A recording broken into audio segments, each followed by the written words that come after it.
Desde o princípio era o Verbo, aquele que vemos e ouvimos, o Filho unigênito do Pai. Tu és o meu amado Filho, não meu querer, mas sim o teu. Maravilhado nos rendemos, cantamos.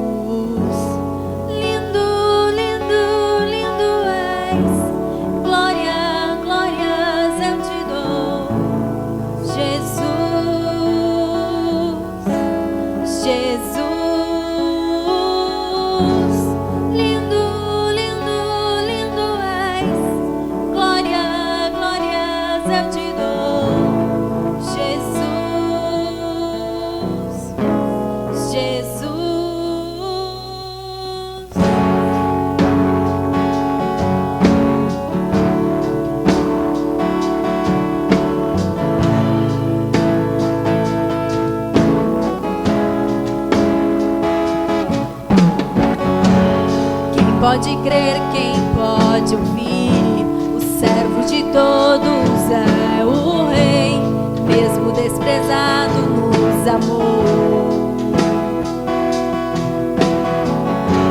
O ramo da vida revelou, por suas feridas nos curou, todos os povos se prostrarão, cantando.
Só quero ver você, só quero ver você, só quero ver você.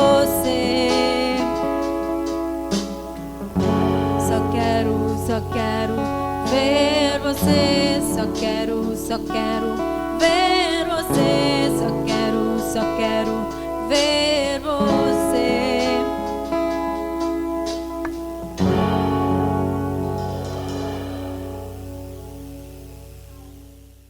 Saúdo a todos vocês, com a graça e a paz do nosso Senhor Jesus.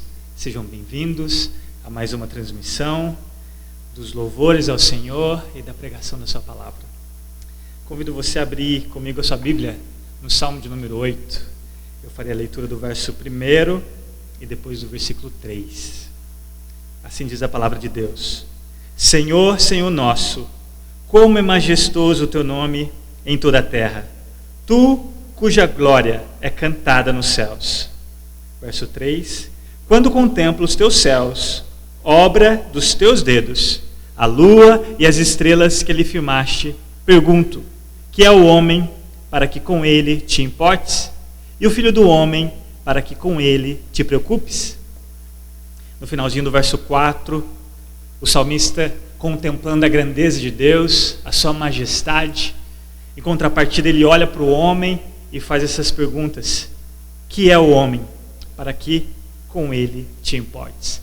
Aqui nós vemos a majestade de Deus e a dignidade do homem dada pelo próprio Deus. É motivo de adoração, é motivo de louvor. Quando nós temos uma visão de quem Deus é, finalmente nós temos uma visão de quem nós somos.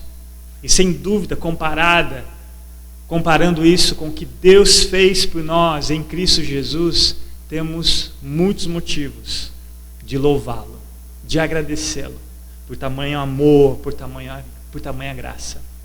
Eu convido a você a orar comigo, exaltando o Senhor e em seguida o louvaremos com cânticos.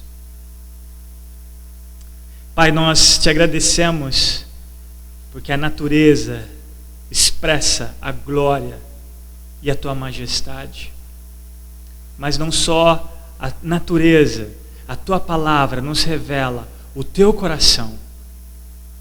A tua palavra nos mostra o teu amor e a tua misericórdia por seres tão insignificantes e pequenos como nós. E o salmista faz muito bem e nos lembra que é correto nos perguntar quem é o homem para que o Senhor se importe com ele. O Senhor não precisava em nenhum momento tê-lo criado, mas o fez porque até o homem, assim como a natureza, manifesta a glória do Senhor de uma maneira que a natureza não consegue fazer. E o Senhor nos usa, nos coroa como a obra suprema da tua criação, porque nós somos feitos à tua imagem e semelhança. Louvamos o Senhor por essa majestade, por esse cuidado, por esse amor por nós. No nome precioso de Jesus, Pai, que nós oramos. Receba a nossa adoração nessa noite, receba o nosso louvor e nos leve a contemplar a tua face, a tua majestade. Amém.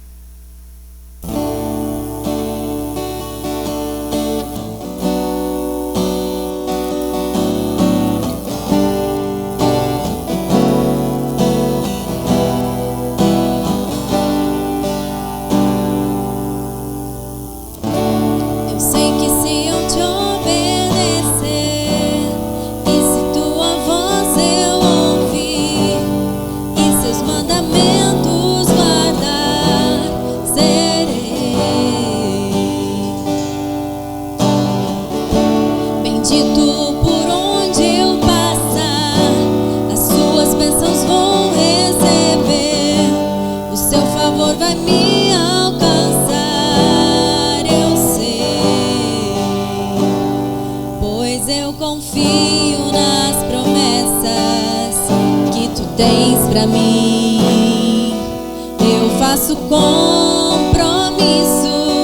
de ser fiel a ti até o fim. Enche-me com teu Espírito, derrama em mim a tua unção. Eu vou fazer tua vontade, andar na tua direção.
Confio nas promessas que tu tens pra mim.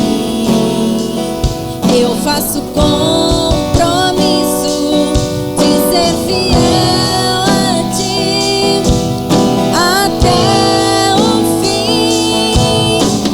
Enche-me com teu Espírito, derrama em mim a tua unção. Eu vou fazer tua vontade, andar na tua direção. Enche-me com teu Espírito, derrama em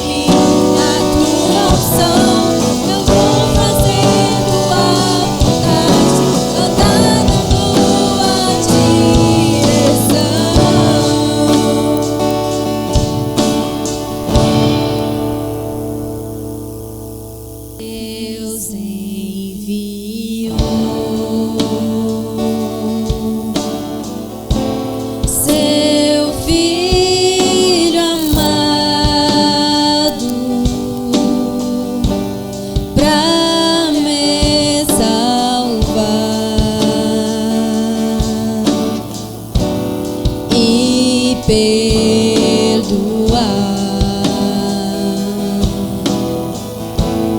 Na cruz morreu por meus pecados,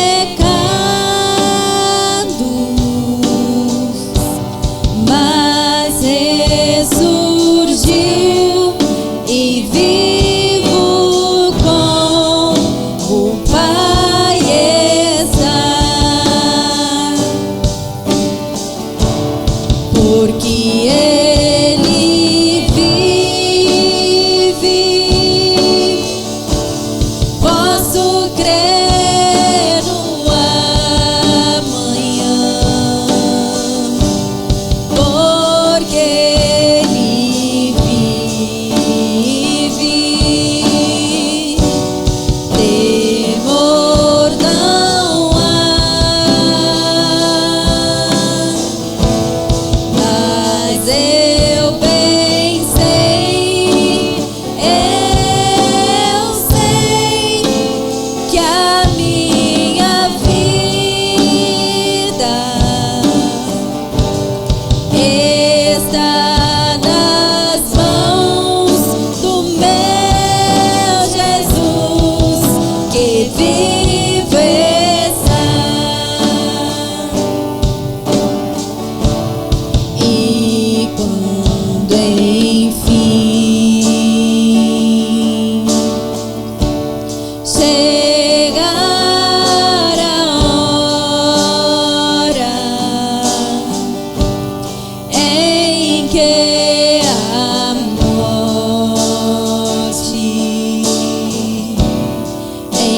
enfrentarei,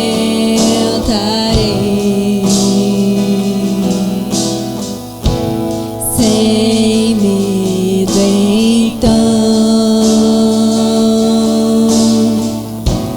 terei vitória.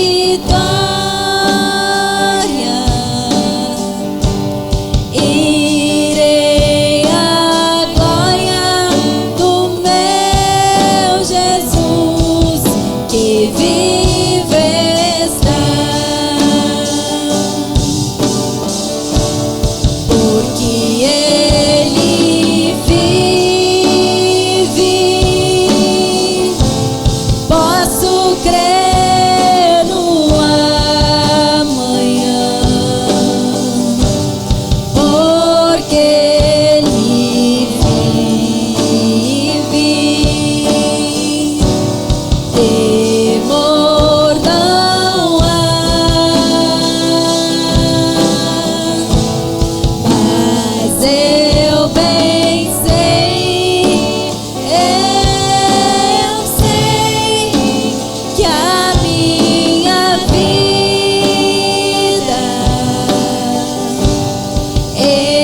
está nas mãos do meu Jesus, que vivo está.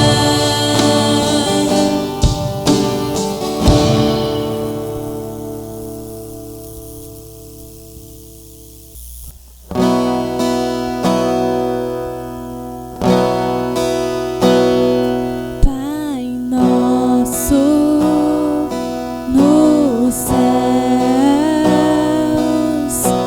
santo é o teu nome, teu reino buscamos, tua vontade seja feita na terra como é nos céus. Deixa o céu descer na terra como é nos céus. Deixa o céu descer.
Mateus capítulo 6, dos versos 25 ao 34. Por isso vos digo, não andeis ansiosos pela vossa vida, quanto ao que haveis de comer ou beber, nem pelo vosso corpo, quanto ao que haveis de vestir. Não é a vida mais do que o alimento, e o corpo mais do que as vestes? Observai as aves do céu, não semeiam, não colhem, nem ajuntam em celeiros. Contudo, vosso Pai Celeste as sustenta. Porventura, não valeis vós muito mais do que as aves? Qual de vós, por ansioso que esteja, pode acrescentar um côvado ao curso da sua vida? E por que andais ansiosos quanto ao vestuário? Considerai como crescem os lírios do campo. Eles não trabalham, nem fiam. Eu, contudo, vos afirmo que nem Salomão, em toda a sua glória, se vestiu como qualquer deles. Ora, se Deus veste assim a erva do campo, que hoje existe e amanhã é lançada no forno, quanto mais a vós outros, homens de pequena fé. Portanto, não vos inquieteis, dizendo, que comeremos, que beberemos, ou com que nos vestiremos, porque os gentios é que procuram todas essas coisas, pois vosso Pai Celeste sabe que necessitais de todas elas. Buscai, pois, em primeiro lugar o seu reino e a sua justiça, e todas essas coisas vos serão acrescentadas. Portanto, não vos inquieteis com o dia de amanhã, pois o amanhã trará os seus cuidados. Basta ao dia o seu próprio mal. Nós hoje encerraremos o capítulo 6 de Mateus, aqui no Sermão do Monte de Jesus. E eu queria que você atentasse para esse começo do versículo 25. Por isso, ou em outras versões, portanto, são conjunções que todas as vezes que você encontrar qualquer uma delas, pare e observe, porque você vai encontrar algum argumento antes ou depois alguma aplicação que normalmente o autor usa. E Jesus faz isso intencionalmente, ao utilizar essa palavra como depois de um argumento de tudo aquilo que nós temos visto até hoje. Ele traz aqui uma aplicação direta do seu ensino para os seus ouvintes, mostrando um outro perigo. Assim como os ricos correm o risco de acumularem de maneira egoísta e não serem generosos com os necessitados, também os pobres pecam quando suas vidas são marcadas pela preocupação ou até mesmo a ansiedade daquilo que eles têm como necessário e vier a faltar. O medo da escassez e as preocupações acerca do futuro também ameaçam a alma do pobre, quanto a do rico, do risco que o rico corre por amar as riquezas. O que mais uma vez é um termômetro que revela onde estão os nossos corações, especialmente se estão nessas coisas dessa vida passageira. Eu queria trazer nessa mensagem de hoje à noite 3 pontos e com elas aplicações quanto a esse problema das preocupações ou da ansiedade. O primeiro ponto que eu queria que você guardasse nessa noite no seu coração seria: observar a natureza é reconhecer a grandeza de seu Criador. Os versos 26, do 28 ao 30. Segundo ponto, pensar como um filho de Deus nos livra de agirmos como os pagãos, versos 31 e 32. E por último, o terceiro ponto, buscar o reino e sua justiça é deixar com que o rei se encarregue ou cuide do resto, dos versos 33 e o 34. Mas antes de irmos para a exposição da palavra, eu convido você a fazer mais uma oração comigo e colocar esse momento sob a direção do Espírito Santo de Deus. Vamos orar. Pai, nós te pedimos que teu Espírito Santo, que inspirou as Sagradas Escrituras, venha iluminar o nosso entendimento, venha nos levar a conhecer a grandeza da tua pessoa, a quebrantar os nossos corações, a influenciar a nossa vontade, sobre a luz de tudo aquilo que nós vamos ouvir hoje à noite, Pai. tenha misericórdia de nós, abençoa-nos com esse pão precioso que é a tua palavra. No nome precioso de Jesus que nós oramos. Amém. Então, primeiro ponto, observar a natureza é reconhecer a grandeza de seu Criador. Verso 26, 28 ao 30. Observai as aves do céu, ou considerai as aves do céu. Não semeiam, não colhem, nem ajuntam em celeiros, contudo vosso Pai Celeste as sustenta. Porventura não valeis vós muito mais do que as aves? E por que andais ansiosos quanto ao vestuário? Considerai como crescem os lírios do campo. Eles não trabalham, nem fiam. Eu, contudo, vos afirmo que nem Salomão, em toda a sua glória, se vestiu como qualquer deles. Ora, se Deus veste assim a erva do campo, que hoje existe e amanhã é lançada no forno, quanto mais a vós outros, homens de pequena fé. Jesus aqui faz um convite para os seus ouvintes. Observem, considerem atentamente a criação, porque quando você faz isso, traz a sua mente, afeta as suas afeições e até mesmo influencia a sua vontade quanto ao Criador, a grandeza do Criador, não só a grandeza da sua manifestado na glória da criação, mas o cuidado desse Criador com tudo que Ele criou. E Ele nos diz aqui acerca das aves. Elas não colhem, elas não semeiam, não colhem, não acumulam em celeiros. Toma cuidado para você não interpretar também de maneira errada, como se Jesus estivesse aqui nessa passagem estimulando a preguiça ou a irresponsabilidade. Não é isso. Se você for olhar as aves, elas fazem os ninhos, elas caçam alimento para os seus filhotes, elas ensinam seus filhotes a voarem. Por exemplo, o João de Barro, olha o trabalho para fazer uma casa daquela. Tudo o que elas fazem é pelo instinto. O instinto dado por esse Criador, que manifesta nisso o cuidado dele, na obra da sua criação. E é interessante que esse instinto que leva os animais a olharem para Deus como provedor.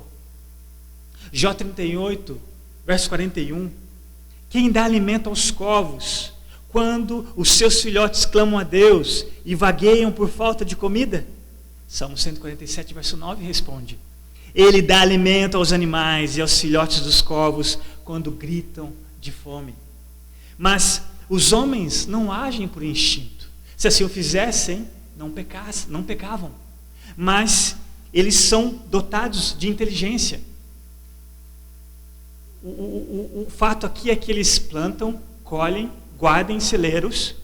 Mas se as aves que não podem, de qualquer sentido real, fazer planos quanto ao futuro, elas não têm razão para se preocupar. Nós que somos dotados de inteligência, somos superiores a esses animais, porque nós deveríamos nos preocupar com Deus, com a provisão de Deus, a nosso cuidado, que fomos criados à imagem e semelhança do Criador. É esse o argumento de Jesus aqui, do menor para o maior. É isso que Ele nos convida a observar as aves do céu, nesse sentido. E vemos aqui, mais uma vez, o pecado, onde nós nos rebelamos em não obedecermos a Deus ou confiarmos em Deus como nosso provedor, onde nós colocamos a nossa confiança no que nós podemos fazer, no que nós podemos acumular ou guardar, ou planejar quanto ao futuro. E é por isso que nós pecamos todas as vezes que nos preocupamos ou nos tornamos ansiosos como hábito, com medo de perdermos talvez aquilo que nós temos, ou não temos a certeza do que o amanhã trará. Assim como os lírios, assim como a relva, assim como as florestas, o homem não coopera em nenhum momento quanto ao crescimento dessas plantas. Jesus vai dizer que nem Salomão, com toda a sua glória, se vestiu como qualquer um daqueles lírios. É interessante que normalmente a natureza é inspiração para o homem fazer alguma coisa. É como se o homem fizesse uma réplica daquilo que ele vê. E Jesus está dizendo assim: olha para esses lírios, olha a beleza deles. Quem fez isso? O próprio Deus que os vestiu. Olhe para a criação, Reconheça o Criador. É por isso que nós devemos cantar e refletir acerca de hinos como esse: Senhor meu Deus, quando eu, maravilhado, contemplo a tua imensa criação, a terra e o mar e o céu todo estrelado, me vem falar da tua perfeição. Sem dúvida, isso nos leva a dizer: quão grande és tu, quão grande és tu. O final do verso 30, Jesus fala o quê? Homens de pequena fé. Vocês se lembram quando os discípulos de Jesus pediram para ele aumentar a fé deles? É interessante que Jesus não dá uma receita para eles de como aumentar a fé. E normalmente a gente pensa nesse aspecto: a minha fé é pequena. Mas Jesus diz o quê em resposta àquele pedido? Ele diz: se vocês tiverem a fé do tamanho de um grão de mostarda. Interessante que o mesmo argumento que Jesus nos convida a olhar para a criação é para instigar em nós aonde está a nossa fé. Que não é o tamanho da nossa fé, mas é onde nós colocamos a nossa fé. Porque a fé do tamanho de um grão de mostarda, ela é suficiente se plantada na grandeza desse Deus. Verso 31. Portanto, não vos inquieteis, dizendo: que comeremos, que beberemos, ou com que nos vestiremos. A palavra que inquieteis no original é o mesmo que distraído, preocupado. Não sei se você assistiu na semana passada a questão de nós não tirarmos os olhos de Jesus, fixarmos nossos olhos nele, sem nos distrair com qualquer outra coisa. E é interessante que essa mesma palavra de inquietos ou distraídos, aparece lá em Lucas, no capítulo 10, quando Jesus vai visitar Marta e Maria. Ali Maria aos pés de Jesus, focada nele, aprendendo dele, ouvindo dele. Marta, contrapartida, ocupada, inquieta. Sem dúvida, algo bom que ela fazia quanto a ser hospitaleira, exercer a hospitalidade, algo muito importante na cultura. Mas quando ela chama a atenção de Jesus, pedindo para que Jesus mandasse Maria ajudá-la, porque ela estava ocupada, Jesus diz o quê? Marta, Marta, você anda inquieta, você anda distraída com coisas demais. Uma só basta. E Maria escolheu a melhor. Muitas vezes, se você é inquieto, preocupado, ou até mesmo ansioso, talvez uma das soluções é porque você não ora tanto quanto deveria. Talvez você não investe tanto tempo ouvindo, lendo a palavra de Deus. Talvez, se você anda inquieto, preocupado, ansioso, uma das razões é porque você é ingrato. Filipenses capítulo 4, versos 6 e 7. Não andem ansiosos por coisa alguma. De novo, habitual, não andem ansiosos por coisa alguma, mas em tudo, pela oração e súplicas, e com ações de graças, apresentem seus pedidos a Deus. E como consequência, e a paz de Deus, que excede todo entendimento, guardará os seus corações e as suas mentes em Cristo. Essa paz que excede todo entendimento, independente das circunstâncias, guarda como um escudo a nossa mente em Cristo, em paz. A paz de Deus excede os nossos pensamentos. Segundo ponto, pensar como um filho de Deus livra-nos de agir como um pagão. Verso 31 e o 32. Desculpa, o verso 32. Porque os gentios é que procuram todas essas coisas, pois o vosso Pai Celeste sabe que necessitais de todas elas. Se pudéssemos escolher só uma palavra que expressasse ou resumisse o capítulo 6 desse Sermão do Monte, a palavra seria Pai. Tudo nesse contexto gira do nosso relacionamento com Deus. Não para na esfera de Criador, mas vai para a esfera de Pai, muito mais íntima, muito mais poderosa em nos influenciar quanto às nossas preocupações ou ansiedades. Os gentios, os pagãos, em contrapartida, eles não conhecem a Deus como Pai. Eles são ignorantes quanto às verdades de Efésios 1, versos 5 e 6. Em amor nos predestinou para sermos adotados como filhos por meio de Jesus Cristo, conforme o bom propósito da sua vontade, para o louvor da sua gloriosa graça, a qual nos deu gratuitamente no amado. Os gentios colocam as suas esperanças nos tesouros terrenos, ou aqui especificamente nas coisas, comer, beber ou vestir. O material passa a ser o seu objeto de consumo, materialismo. Olha as revistas, olha os comerciais, entra num shopping center, tudo gira em torno dessas coisas.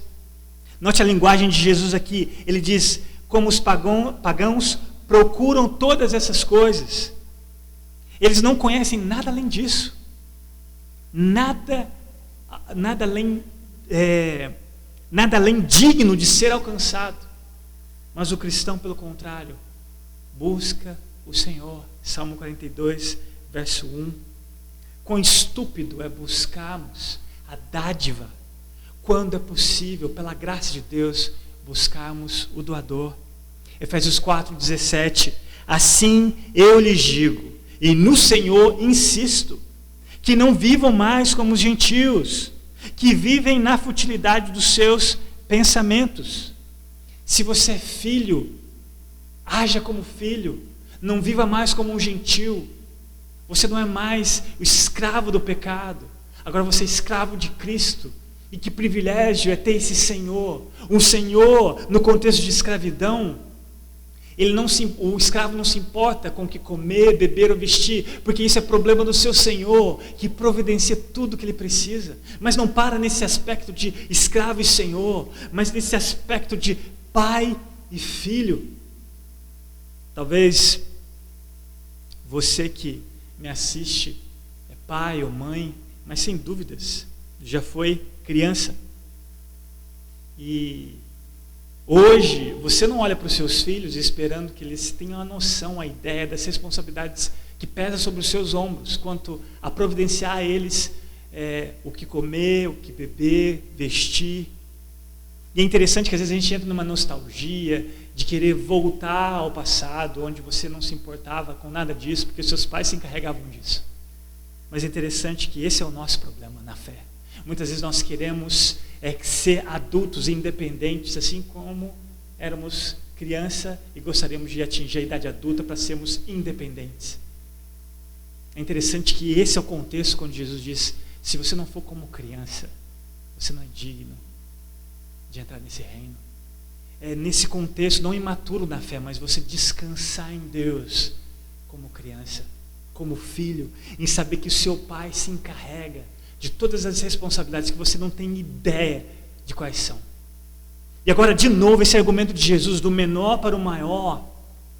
Se você que é pai, sabe do que os seus filhos precisam, mais tarde nós vamos ver que ele vai dizer, se vocês que são maus sabem dar coisas boas para os seus filhos, quanto mais o Pai Celeste. Nesse contexto, você é limitado como pai, como mãe, porque você não sabe acerca do amanhã, ou o que acontece talvez ao seu redor, você não tem controle.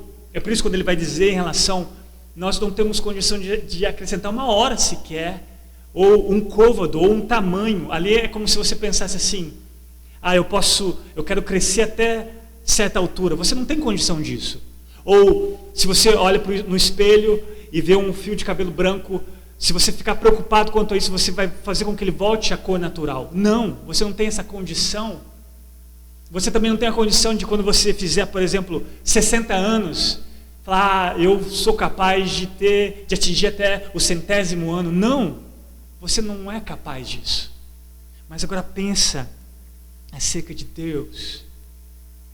Ele é onisciente. E aqui ele tem todo o conhecimento. Não só acerca do passado, acerca do presente, acerca do futuro. Ele tem um plano de maneira perfeita. Ele não é só onisciente, ele conhece todas as coisas, mas ele é onipotente, ele influencia até mesmo com base nesse conhecimento pleno que ele tem. É esse o Pai que nós temos, onisciente, conhece as suas necessidades melhor do que você mesmo. E influencia em qualquer circunstância, daquelas que você não tem condição nenhuma de fazer. É esse o Pai. E é pensar acerca desse Pai, não só parar na esfera do Criador, onipotente na criação, mas o cuidado desse Criador, o amor desse Criador como um Pai. É isso que Jesus nos chama a atenção.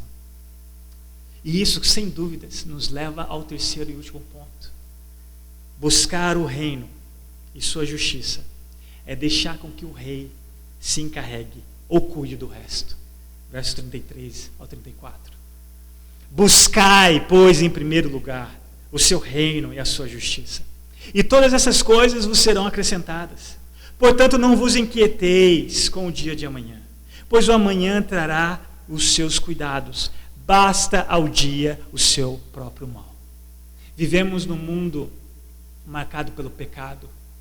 Ser cristão não é garantir que você não vai sofrer. Pelo contrário, você está sujeito ao sofrimento. Olha para Cristo, Ele é o nosso modelo. E Ele sofreu. Paulo vai dizer que nós temos o privilégio de não só crer em Cristo, mas sofremos também por Ele. Mas você não precisa estar preso a isso. Você não precisa estar algemado nas suas preocupações, inquietudes ou ansiedades quanto o que o amanhã trará. Basta cada dia o seu próprio mal. Em contraste com os gentios que buscam desesperadamente o que comer, beber ou vestir e acumulam de maneira egoísta, os seguidores de Cristo são livres dessas coisas, porque assim conscientemente eles buscam o reino de Deus e sua justiça. O verbo aqui buscar é como se fosse fiquem buscando constantemente. Aqui é habitual, no começo do verso 25, quando ele diz, portanto, não andeis ansiosos, é como se ele estivesse trocando aqui. Ao invés de estar habitualmente ansioso, você pode estar habitualmente priorizando o reino de Deus. É você trocar uma coisa pela outra. E isso te dá liberdade de fazer o que realmente importa, de priorizar o que realmente importa. O problema é que nós estamos preocupados demais, inquietos demais com o que nós não sabemos. E não temos controle nenhum acerca dessas coisas. E somos até presunçosos de achar que temos algum controle. Ao invés de trazermos na memória. Se você não sabe acerca do futuro, o que você já experimentou acerca de Deus é suficiente para você trazer a sua memória. E isso te dá esperança. Porque cada dia, mesmo que seja mal, Deus, com a sua misericórdia também, trará a força, o sustento necessário para os seus filhos. Lamentações capítulo 3, verso 21 ao 23. Olha a conjunção preciosa.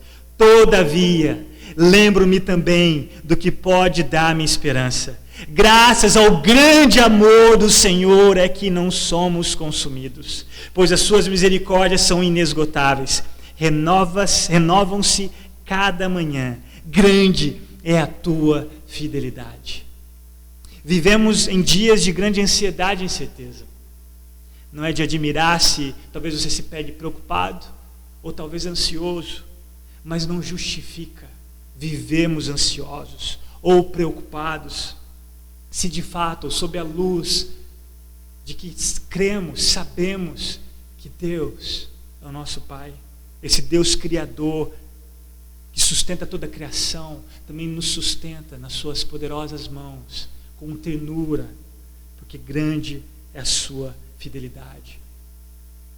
E como Pai perfeito, Ele prometeu suprir todas as nossas necessidades, não só as espirituais, mas todas as demandas da nossa vida nessa terra. E eternamente, seremos eternamente sustentados pela graça de Deus, pela provisão de Deus. Talvez você queira provas disso. Romanos 8:32, olha o que Paulo diz. Aquele Deus que não poupou a seu próprio Filho, mas o entregou por todos nós, como não nos dará juntamente com Ele e de graça todas as coisas? De novo, aqui o argumento do menor para o maior. Na verdade é o maior argumento. Deus não poupou o seu próprio Filho. O melhor que Ele tinha, Ele já demonstrou o amor, o cuidado dele conosco, O que dizer das outras coisas? A coisa mais importante Ele já resolveu por nós, que é a salvação. Quem dera comer, beber ou vestir. Talvez você tenha a fé salvadora em Cristo Jesus, mas você não tem praticado uma fé que descansa nos braços de um Pai, onde você simplesmente precisa ser como criança, se atirar e descansar de que Ele realmente vai cuidar de você. Eu queria encerrar com uma oração de um puritano, e que particularmente eu fiz dessa oração como se fosse minha, e eu queria que você pensasse acerca do que eu vou ler e fizesse dela também uma oração para a sua vida. Ele diz o seguinte: Pai Celestial, se eu tiver que padecer necessidade e ficar despido e estar em situação de pobreza, faz meu coração estimar teu amor, conhecê-lo, ser constrangido por ele, apesar de eu ter negado todas as bênçãos. É de tua misericórdia o afligir-me e provar-me com necessidades, pois por esses caminhos eu vejo os meus pecados e desejo a separação deles. Permita-me de bom grado aceitar a miséria, dores, tentações, se eu puder assim sentir o pecado como o maior mal e ser liberto dele com gratidão a ti, reconhecendo este como o maior testemunho de teu amor. Nós temos hoje a igreja de Jesus, tem uma das poucas oportunidades de toda a sua história, que as pessoas vão olhar para a sua vida em meio a todo o caos que nós estamos vivendo. E se eles olharem para você e ver que você se inquieta, se preocupa ou anda ansioso como qualquer outra pessoa, isso não vai fazer diferença nenhuma. Mas se eles olham para você e veem em você essa paz, essa tranquilidade, e aprendendo com a sua atitude de viver cada dia seu próprio mal, eles vão querer saber a razão da sua esperança.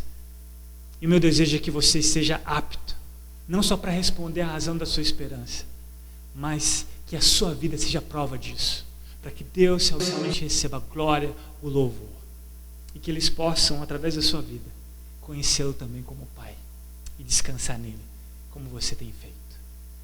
Meus irmãos, recebam a bênção do Senhor. O Deus da paz, que pelo sangue da aliança eterna trouxe de volta dentre os mortos o nosso Senhor Jesus, o grande pastor das ovelhas, os aperfeiçoe em todo bem, para fazerem a vontade dele, e opere em nós o que lhe é agradável, mediante Jesus Cristo, a quem seja a glória para todo sempre. Amém. Tenha uma boa noite.